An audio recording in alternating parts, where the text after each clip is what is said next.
Dr. Akiva Gamliel, Belk, Dean of Jewish Studies at Noach Torah Institute, LLC. Welcome to Gematria Shemot. And this week we're in Exodus chapter 13, verse 17 through chapter 17, verse 16. And our Parshat is Shemot Beshalach. And our discussion is about being consistent. One of the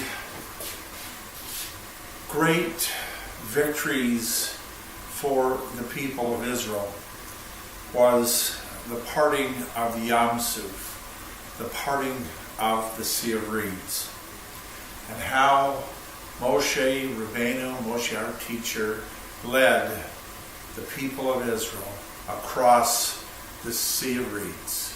They call it the Red Sea.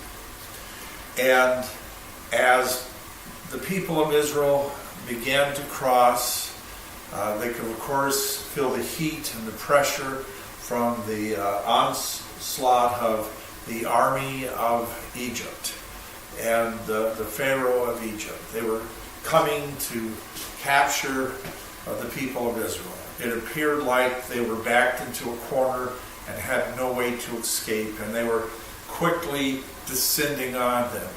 The people of Israel were very frightened. They were terrified. They didn't know what to do. They were horribly upset. And it's understandable to a degree. I mean, how would we react in such circumstances? And Moshe cast his rod out upon, or had his rod cast out upon the Sea of Reeds, and it opened, it parted, and they immediately began to go through.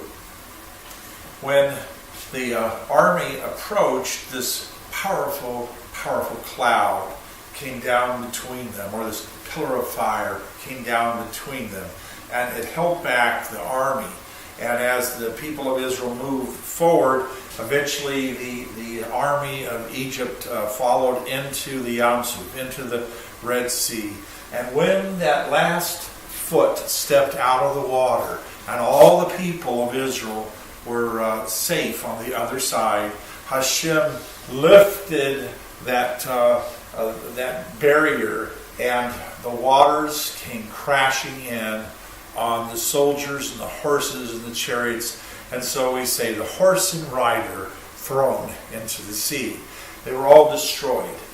So can you imagine the ecstasy, the elevation, the uplifting, the joy that the people of Israel felt? Their tormentors, the ones that had taken their children and thrown them in the Nile River, the ones that had beaten them with whips, the ones that had raped them, God forbid, the ones that had murdered and so forth, were destroyed. They were gone. They were no longer part.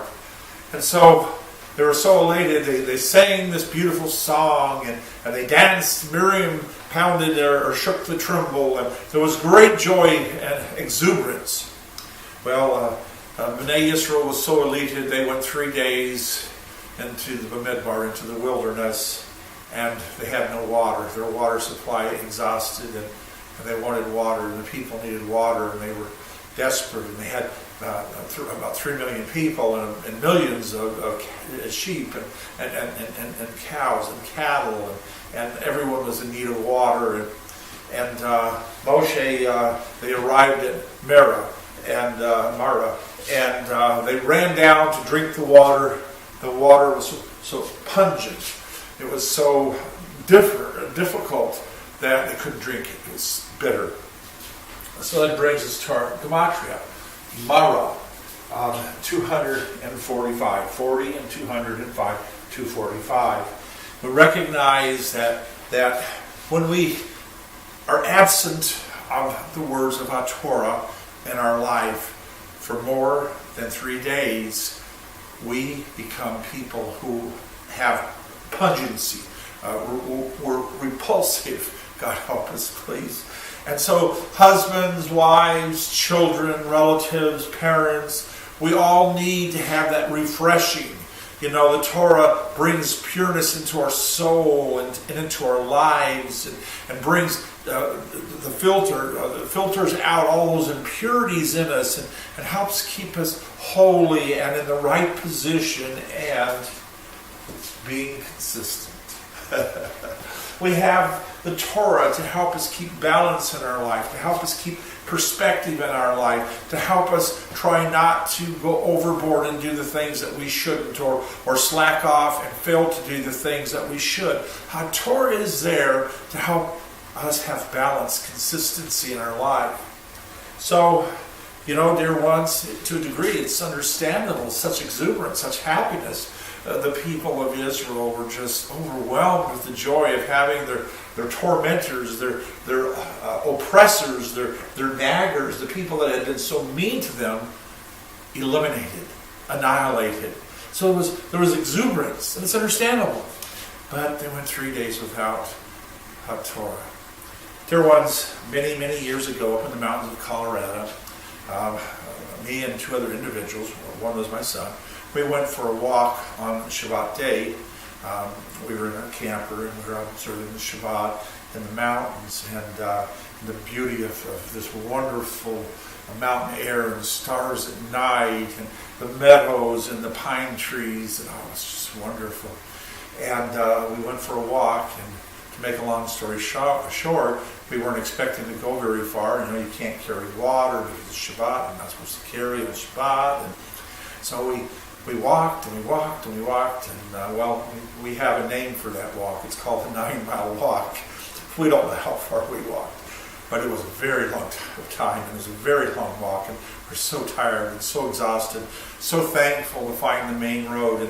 And when we saw our camp, and when I saw the back of my a pickup truck with this gallon bottle of water, I rushed over and I took the cap off, and I took a couple of swigs, and oh my gosh, the water was so pungent. It was terrible. I had to spit it out. I couldn't taste it. It was horrible. You know how water is in a gallon jug that's been sitting around a long time in the sun. Never even thought about it. You know, it's just, it's wretched. And so it reminds me of the bitter waters of Mara. Dear ones, you know, we made mistakes. We fail sometimes. This is why the sages instituted Shabbat reading on Yom Sheni and Yom Chamishi and Yom Shabbat. That's Monday, Thursday, and Shabbat, the 7th day. And so it's to keep us clean and pure and consistent in life, and going in the right direction on Derek HaTorah, on the path of HaTorah. And so I think about that story of the bitter water in that day that we took the 9-mile hike. The word Mara, if we switch the letters around, we have Hamar, and Hamar means to be embittered. When you drink the wrong kind of water after not having Torah, you can be embittered. It can taste foul to you. It can have repercussions. When we look at the word with different nakuda, different vowel sounds, we have hamer, which means to have a rearrangement, alterations. We recognize that when we've gone for 3 days without having the Torah in our life, without having that kind of proper direction and guidance, that we're going to have arrangements made in our life. We're going to have to rearrange our life, because we have to have Torah in our lives. We have to have that influence, that positive influence that makes us better people. So we have the word ruchecha, which is softness and tenderness. You know, there's one thing that's so great about the Creator of the universe, is when we fail, when we make mistakes, He's not mean to us, thank God, Baruch Hashem. He's tender, and He's loving, and He's kind, and he's gentle, and he's soft, and he draws us back in, and draws us back in. And the Lord spoke to Moshe and said, cut a tree down. When the tree fell into the water, it will be sweet, and it will be pleasant, and it will be enjoyable. The tree is representative of Torah. We have Torah brought into our lives. It changes those bitter waters, those pungent waters, into sweet waters, into beautiful waters. And so we see here ruchecha, the softness and tenderness of our Creator. We see the destruction in the word hamotzik,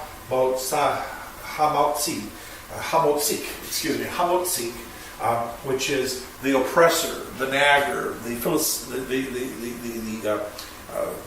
Mitzrayim, the people of Mitzrayim that had tormented us. They were done away with. And we see Abraham.